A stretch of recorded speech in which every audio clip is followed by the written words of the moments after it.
아멘.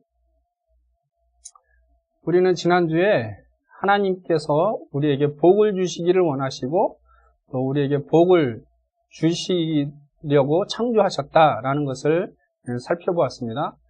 그런 하나님께서 우리에게 그렇게 복을 주시기를 원하시지만 사람들은 사단에 미혹되어서 하나님의 은혜를 누리지 못하고 죄악 가운데 또 멸망의 삶을 살아가고 있다는 것을 살펴보았습니다.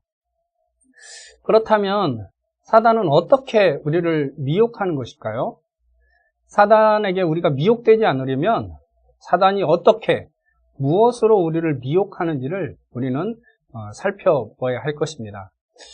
우리가 읽은 이 마태복음 4장의 말씀을 보면 사단이 예수님을 시험하고 예수님께서는 그 사단의 시험에 미혹되지 아니하고 승리하시는 이야기를 우리에게 해주고 있습니다. 그렇기 때문에 사단이 예수님을 시험한 그리고 그 시험에 승리한 이 예수님의 이야기를 통해서 우리는 사단이 어떻게 무엇으로 우리를 시험하는지 그리고 우리가 그 사단에 미혹되지 않고 승리하기 위해서는 어떻게 해야 되는지를 우리는 이 예수님의 이야기를 통해서 배울 수 있게 됩니다. 오늘 본문의 1절 말씀을 보면 예수님은 마귀에게 시험을 받으러 광야로 가셨다라고 말씀하고 있습니다. 그때에 예수께서 성령에게 이끌려 마귀에게 시험을 받으러 광야로 가사 40일을 밤낮으로 금식하신 후에 줄이신지라. 먼저 우리가 알아야 될 것은 이 마귀가 있다는 것입니다. 이 성경에서는 영적인 존재들이 존재한다고 우리에게 말씀해주고 있어요. 영이신 하나님도 계시고 천사들도 있습니다. 그런데 악한 영들이 존재합니다. 성경에서는 그 악한 영들을 마귀, 사탄, 귀신들로 이렇게 주로 표현을 하고 있어요. 사탄과 마귀는 사실 같은 존재입니다. 같은 존재인데 히브리어와 헬라어의 표현으로 보면 됩니다. 그래서 오늘 본문에서도 처음에는 마귀로 이야기를 하다가 10절에 보면 예수님께서는 마귀를 향해서 사탄아 물러가라 라고 말씀하시는 것을 알 수 있죠. 이것을 가장 또 설명해 주고 있는 본문이 요한계시록 12장 9절 말씀입니다. 큰 용이 내쫓기니 옛뱀 곧 마귀라고도 하고 사탄이라고도 하며 온 천하를 깨는 자라. 그가 땅으로 내쫓기니 그의 사자들도 그와 함께 내쫓기니라. 이렇게 말씀하고 있죠. 그리고 또 귀신이 존재한다고 성경은 얘기하고 있습니다. 귀신은 헬라어로 다이몬이라고 되어 있고 그걸 한국말로는 귀신으로 번역하고 있죠. 또는 귀신을 악한 영이라고 말하기도 합니다. 그래서 성경에서는 이 사탄, 마귀를 늘 단수로 표현하고 있습니다. 그러나 귀신은 단수와 복수 모두를 사용하고 있죠.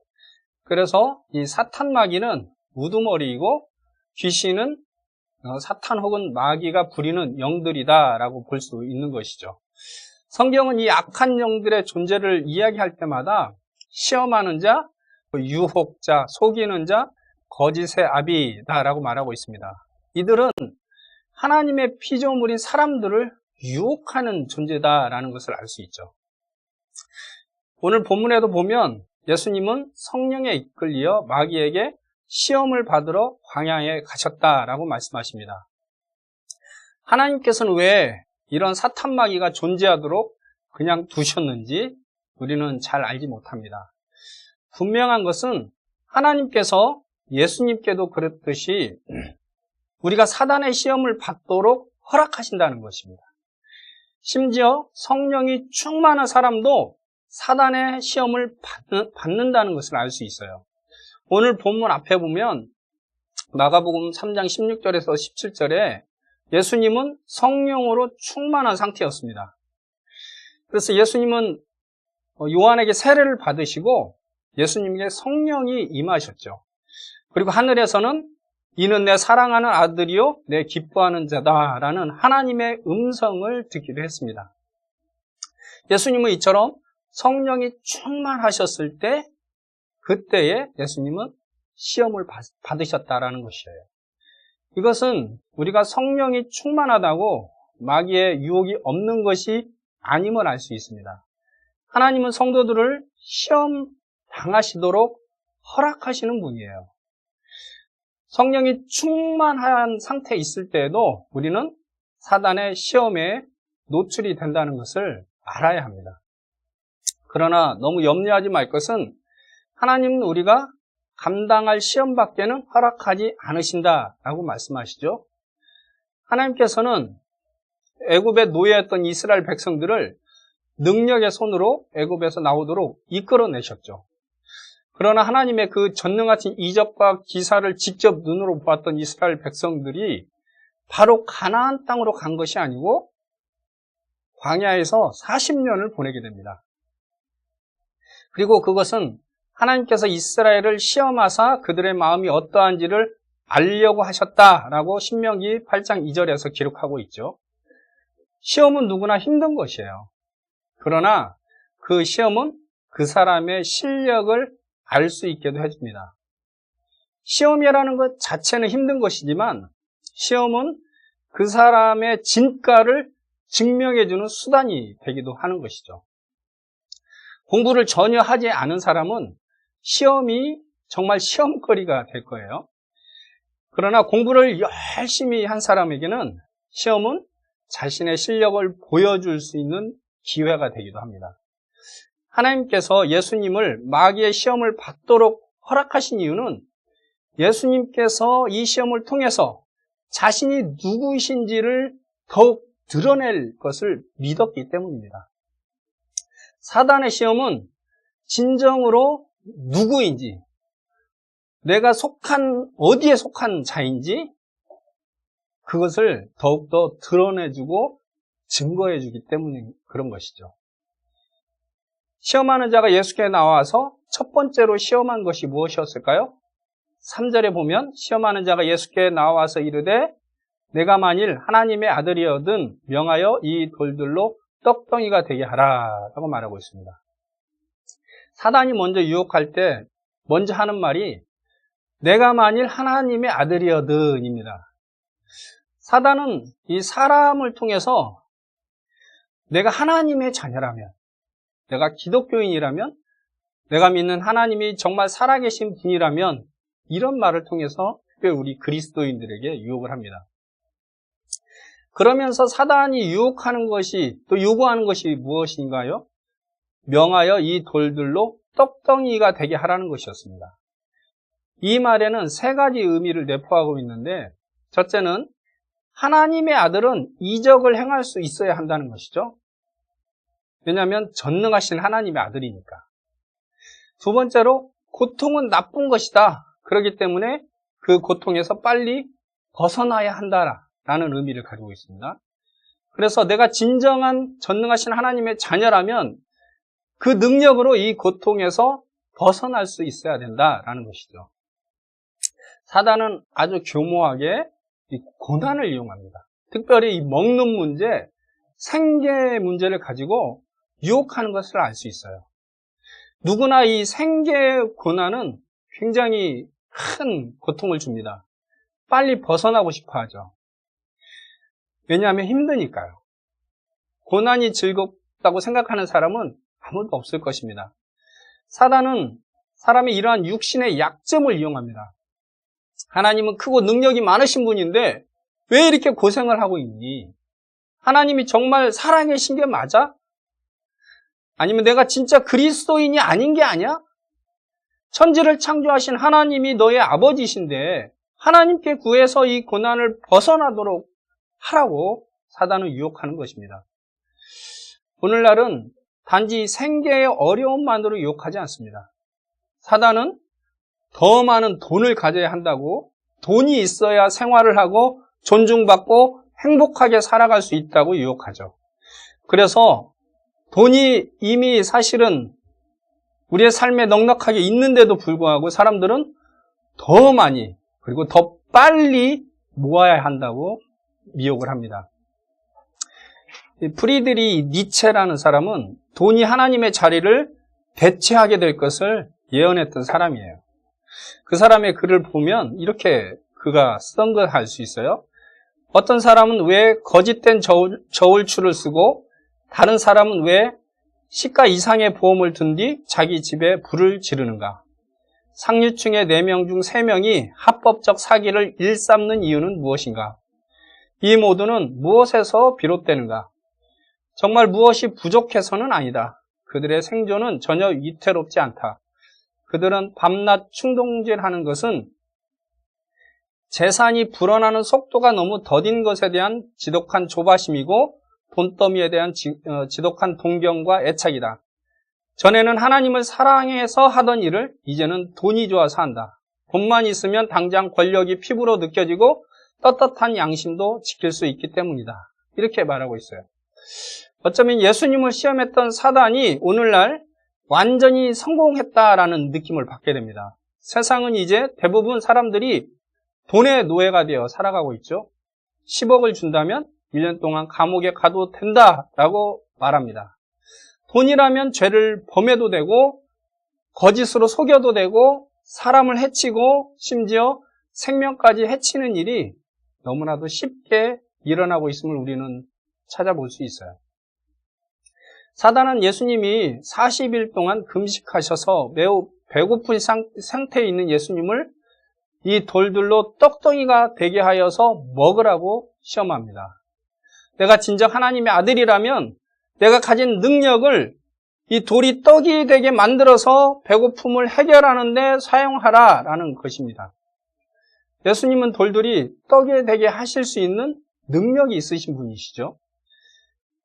그래서 광야에서 사람들이 하루 종일 굶었을 때에 그런 상황에서 예수님은 어떻게 하셨죠? 바로 보리떡 5개와 물고기 2마리로 남자만 5,000명을 먹이셨던 분이죠. 그런데 예수님은 이런 능력을 자신의 배고픔을 해결하기 위해서 사용하지 않으셨습니다. 하나님이 주신 능력을 자신의 육신의 이익을 위해서 사용하지 않으셨다는 것이에요. 우리는 떡을 먹기 위해서 열심히 일을 해야 하죠.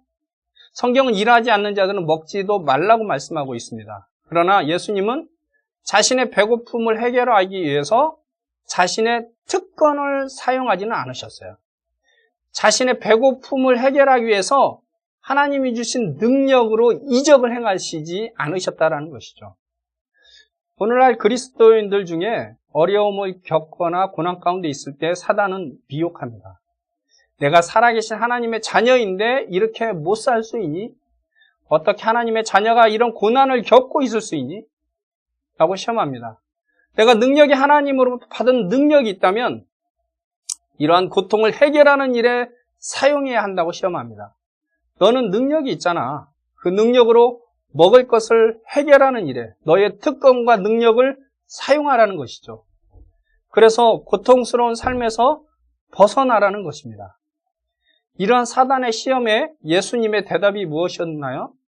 4절에 보면 예수께서 대답하여 이르시되 기록되었으되 사람이 떡으로만 살 것이 아니요 하나님의 입으로부터 나오는 모든 말씀으로 살 것이라 하였느니라 이렇게 말씀하십니다. 사람은 떡을 먹고 살아야 하는 존재라는 것을 예수님도 부정하지는 않습니다. 그러나 사람은 단지 육체적인 육신의 필요만 채우면 되는 존재가 아니라는 것이에요. 인간은 떡을 먹고 사는 것보다 더 중요한 것이 있다는 것입니다. 사람은 육신을 위한 양식도 필요하지만 영적인 양식이 필요하다는 것이에요. 그래서 누가복음 12장 15절에서 예수님은 삶과 모든 탐심을 물리치라 사람의 생명이 그 소유에 넉넉한 데 있지 아니하니라 라고 말씀하십니다. 한 가정에 부모와 자녀들이 살고 있습니다. 그런데 자녀들에게 진정한 삶을 살아가는 데 필요한 것이 단지 밥만 잘 주면 되는 것일까요? 우리 인간은 단지 밥만 잘 주고 밥만 잘 먹여준다고 참다운 인간으로 살아가는 것일까요? 절대 그렇지 않습니다. 우리의 자녀들이 참된 인간으로 살아가기 위해서는 부모님의 말씀이 필요합니다. 부모님과의 친밀한 관계와 부모님의 사랑의 가르침이 필요한 것이에요. 그렇기 때문에 부모님은 자녀들을 때로 굶기도 하고 혼을 내기도 하고 또 힘든 공부도 시키고 어려운 일도 해보게 하는 것이죠. 자녀들에게 부모님의 가장 무서운 말이 무엇인지 아세요? 내 마음대로 네가 하고 싶은 대로 하면서 살라는 것이에요. 그런 말은 자식에게 망하라는 말과 같습니다. 마찬가지로 우리 인생이 참다운 인생을 살아가기 위해서는 하나님의 말씀이 필요합니다. 하나님의 말씀이 없다면 인간은 버려진 자식처럼 방황하다가 파멸의 삶을 살게 되어 있는 것이에요. 그러기에 하나님께서도 당신의 자녀들이 참다운 인생을 살아가도록 하기 위해서 고난을 허락하십니다. 왜냐하면 고난은 우리로 더욱 하나님을 간절하게 찾게 만들고 하나님의 말씀대로 살아가도록 우리를 이끌기 때문에 그렇습니다. 그래서 시편 기자는 시편 119편 67절에 고난당하기 전에는 내가 그릇 행하였더니 이제는 주의 말씀을 지키나이다 라고 고백합니다. 참된 인생을 살아가기 위해서 하나님의 자녀들은 밥만 먹는 것이 아니죠. 영의 양식인 하나님의 말씀을 먹으며 살아갑니다. 그러기에 하나님께서 더 중요한 영적인 양식을 위해서 육적인 필요들을 때로는 제거하시기까지 하는 것이에요. 육체적인 고난의 광야로 우리를 인도하시기도 합니다.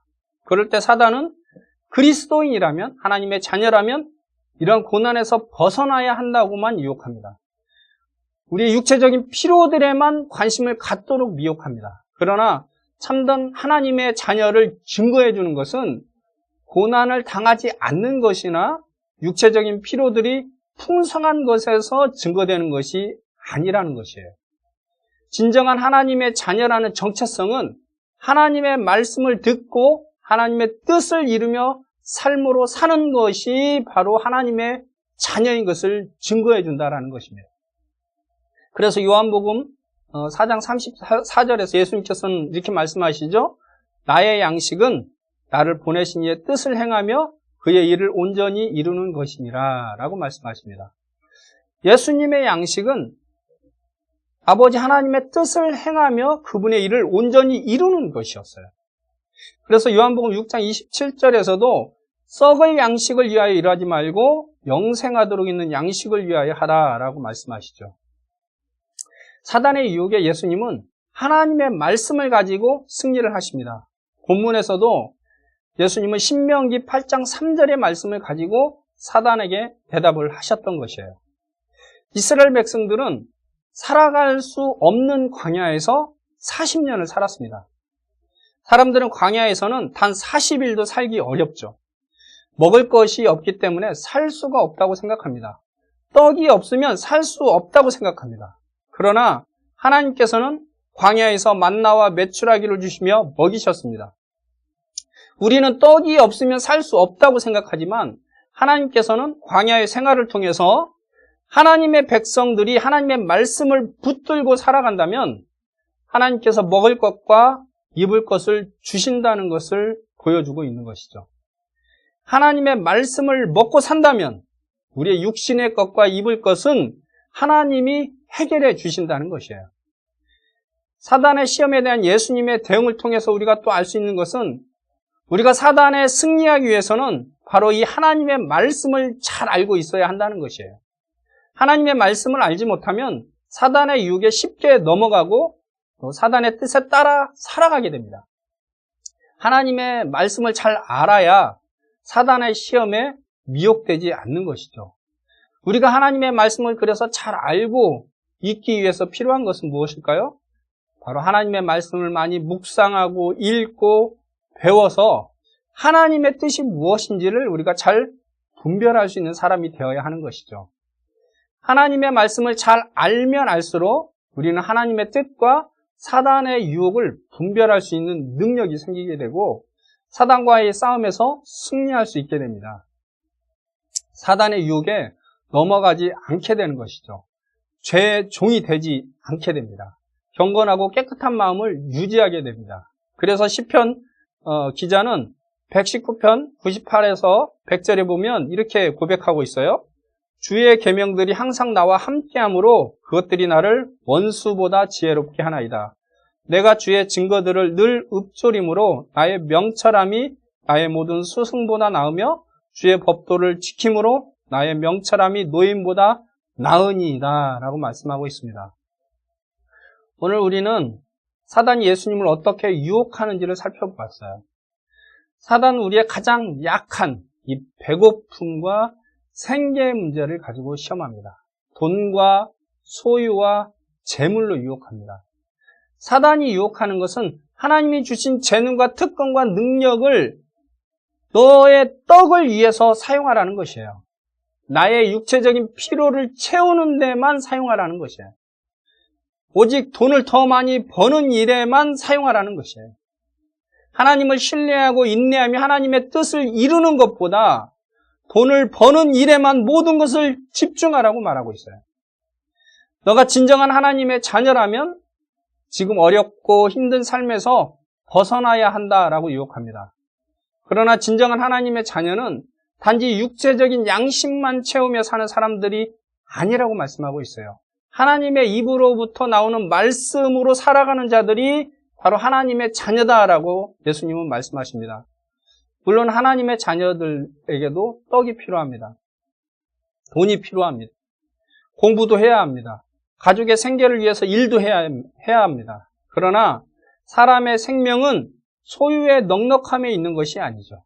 사람은 단지 떡을 많이 먹는다고 만족하고 해결되는 존재가 아니라는 것이에요. 사람의 생명은 하나님의 말씀을 먹고 살아야 참된 생명을 누리며 살아갈 수 있는 것입니다. 하나님의 말씀을 붙들면 광야에서 40년을 살아갈 수 있습니다. 진정한 하나님의 자녀라는 정체성은 이 땅에서 잘 먹고 잘 사는 것으로 드러나거나 성공으로 드러난 것이 아니에요. 하나님의 말씀을 먹고 사는 삶, 하나님의 뜻을 이루며 사는 삶으로 드러나고 증거되는 것이라고 오늘 예수님은 말씀하고 있습니다. 사단은 지금도 여전히 저와 여러분들을 시험하고 미혹하고 있습니다. 우리가 예수님처럼 승리하기 위해서 가장 필요한 것이 있다면 그것은 바로 말씀을 먹고 사는 것이에요. 하나님의 말씀을 많이 읽고 묵상하고 그 말씀을 따라 실천하며 순종하며 살아가는 것이에요. 그럴 때 우리의 삶은 사단에 미혹되지 않고 존귀한 하나님의 자녀로 복된 삶을 살아가게 될 것입니다.